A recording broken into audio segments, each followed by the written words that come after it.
Olá e bem-vindos mais uma vez ao nosso programa de Metodologia e Didática do Ensino Superior.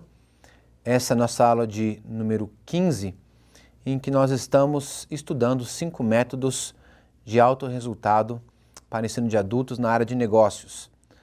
Portanto, nessa aula nós vamos entender um pouquinho mais sobre o método TBL, o Team Based Learning, ou também conhecido como Grupo T, que é um método que se utiliza da experiência de times ou da construção de equipes. Então, como problema fundamental para essa aula, nós temos como aplicar o método Team Based Learning, ou chamado TBL. E como objetivos de aprendizagem, nós temos a compreensão entre a diferença do modelo de aprendizagem tradicional, que nós temos falado em outras aulas até aqui, comparado à proposta do TBL, e assimilar os 3 princípios de aplicação deste método.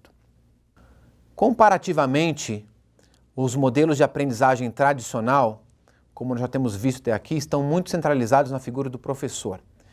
E o TBL ele vem com uma proposta diferente e prática de engajar os alunos na investigação e no processo autodirigido de aprendizagem. Portanto, o TBL ele tem sido muito aplicado justamente pelo benefício de trazer o processo de responsabilização para que o aluno seja protagonista na sua própria aprendizagem. Então vamos avaliar quais são os 3 diferenciais que nós encontramos neste método. Então, referente ao objetivo de aprendizagem, um modelo tradicional está basicamente vinculado à ideia de familiarizar os alunos com novos conceitos. Já o TBL, ele além de familiarizar os alunos com novos conceitos, também está direcionando a aprendizagem para aonde aplicar, como fazer uso desses novos conceitos na realidade prática, aonde o aluno tem interesse de aplicar. O segundo aspecto de análise é o papel do professor no processo tradicional e no processo TBL. No processo tradicional, o professor é aquela figura protagonista, aonde ele é o detentor do conhecimento que transmite informações aos seus alunos.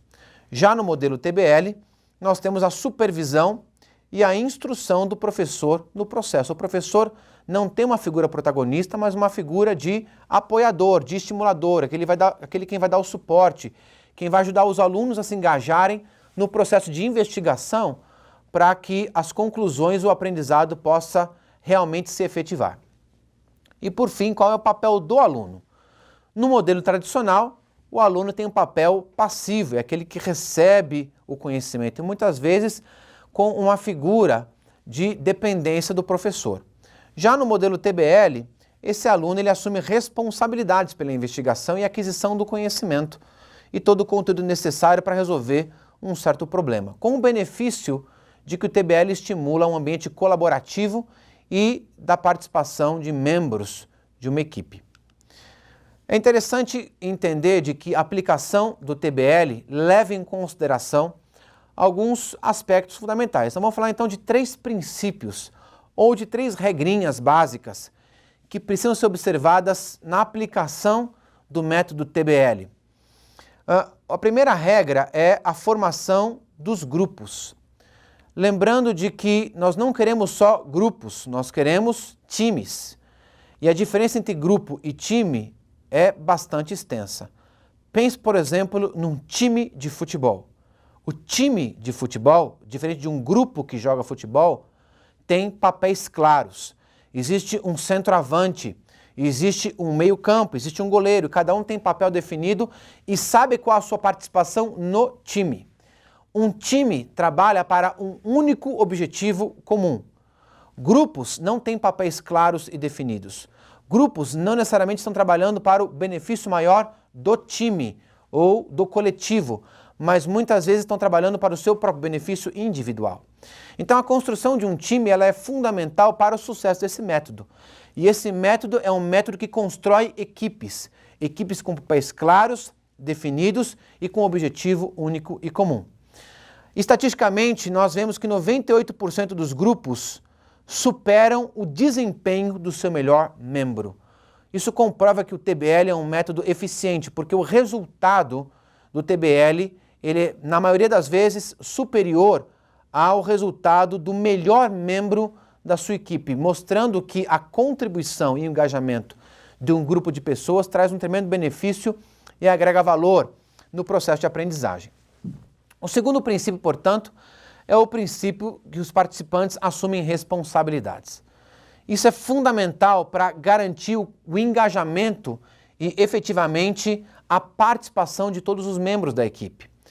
Então, cada membro da equipe tem que se responsabilizar pela sua preparação individual, ou seja, coletar as informações necessárias, entender o problema, entender o caso que está sendo apresentado e, portanto, responsabilizando pela sua própria preparação. A dedicação de tempo, isso mostra compromisso, engajamento do time.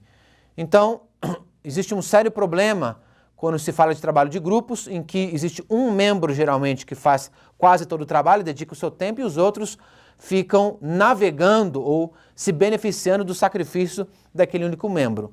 Portanto, a distribuição de tarefas e de tempo é fundamental nesse processo. E também o esforço para que as tarefas que foram designadas possam ser cumpridas, atribuindo responsabilidades para cada um dos membros assumirem. Então, uma forma de fazer isso é distribuindo para cada um dos membros do time papéis e responsabilidades. Por exemplo, um líder que vai ajudar a conduzir as discussões, os trabalhos, e um observador, que vai ser aquele que efetivamente vai estar observando a dinâmica, a participação e avaliando o desempenho do grupo. Então, o terceiro princípio, que está muito vinculado ao segundo, é produzir tarefas que promovam justamente essa aprendizagem, esse desenvolvimento do grupo no formato de uma equipe. Então, os principais problemas que nós enfrentamos no grupo, como eu falei, é a figura do autônomo, aquele cara que quer resolver o problema sozinho, ou muitas vezes é a pessoa que mais tem conhecimento daquele assunto, portanto, ele trabalha e os outros assistem, não participam, não contribuem, não geram valor naquele processo. Ou ainda, um segundo problema de trabalho em grupo são os conflitos. É a divergência de ideias, é a falta de concordância muitas vezes que existe dentro do grupo.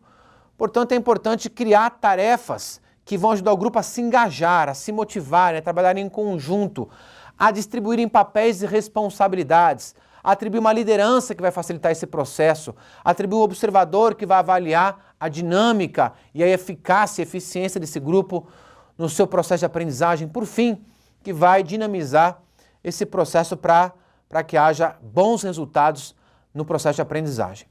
Então, o TBL tem sido largamente usado também por inúmeras escolas de negócio, e especificamente na aprendizagem adulta, e eu quero estimular você a continuar a sua pesquisa e a sua investigação nesse assunto, podendo fazer suas contribuições também no nosso fórum e no nosso blog. Desejando para você um ótimo estudo e até a próxima.